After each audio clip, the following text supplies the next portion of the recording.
L'œuvre que j'ai choisi de vous présenter aujourd'hui s'intitule L'école d'Athènes du célèbre peintre Raphaël.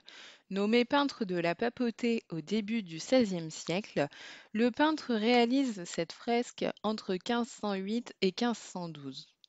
Cette œuvre est une commande du pape Jules II et fait partie d'un ensemble de 4 fresques ornant les murs de la Chambre des signatures au Vatican à Rome.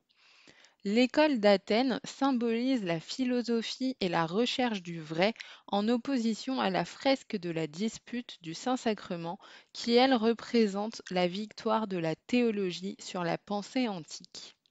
À travers cette fresque, Raphaël rassemble les figures majeures de l'Antiquité. On compte 58 personnages.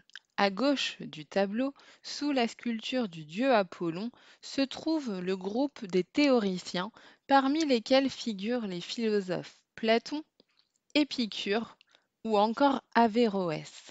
On retrouve également le célèbre mathématicien Pythagore. Oui, oui, celui à qui on doit le fameux théorème qui dit que dans un triangle rectangle ABC, le carré de l'hypoténuse est égal à la somme des carrés des deux autres côtés. À droite de la fresque, sous la figure d'Athéna, se trouve le groupe des empiristes. Parmi eux figure le philosophe Aristote et un certain nombre de personnages qui sont liés aux sciences. On retrouve notamment Euclide, célèbre mathématicien grec, auteur notamment des éléments mathématiques. Dans cet ouvrage, on retrouve de nombreux théorèmes avec leurs démonstrations. Euclide explore la géométrie et l'arithmétique. On lui doit notamment un théorème qui affirme qu'il existe une multitude de nombres premiers. Ce théorème et sa démonstration sont dans les éléments à la proposition numéro 20. À droite, on retrouve également Ptolémée. Astronome géographe, il constitue des cartes géographiques en se basant sur la géométrie euclidienne, donc liée à Euclide. Il tient dans l'une de ses mains une sphère terrestre.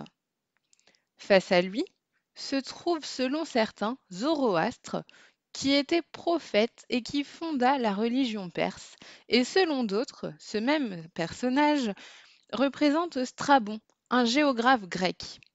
Qui qu'il soit, ce personnage tient dans sa main un globe céleste qui vous rappelle peut-être la sphère céleste vue dans les ambassadeurs d'Holbein.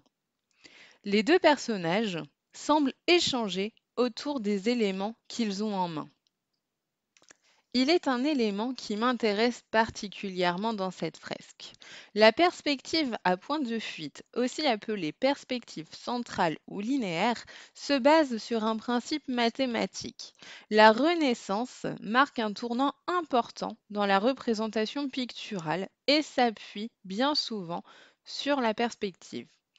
Bien qu'il ne laisse aucun traité à ce sujet, c'est à Brunelleschi, architecte florentin, que l'on doit, semble-t-il, les principes de base de la perspective géométrique largement utilisés par les peintres de la Renaissance. L'explication géométrique et mathématique de la perspective est donnée par Alberti dans son traité De Pictura, dans lequel il explique que l'œil constitue le point de vue à partir duquel se construit une pyramide visuelle. La base du tableau ou de la fresque où se forme l'image constitue la base de la pyramide. Des trucs pointus là. La composition de l'œuvre de Raphaël fait preuve d'une recherche importante sur la perspective. Une symétrie axiale vient séparer la fresque entre les deux personnages centraux que sont Platon à gauche et Aristote à droite. Le point de fuite, important quand on parle de perspective, se trouve au centre de la fresque et se retrouve grâce aux lignes convergentes du pavage, aux lignes convergentes qui suivent les corniches, et au centre grâce à une ligne horizontale située entre les deux bas-reliefs présents sous les sculptures représentant Apollon et Athéna. En somme, le point de fuite se trouve au centre de la composition entre Platon et Aristote. Afin d'accentuer la perspective de son œuvre, Raphaël s'appuie également sur une succession de formes circulaires représentées par les voûtes et les arcs. Au-delà d'une représentation philosophique, cette fresque s'inscrit dans les recherches de son temps avec l'utilisation de procédés liés à la perspective. Cette perspective marque un véritable tournant pictural dans les œuvres de la Renaissance.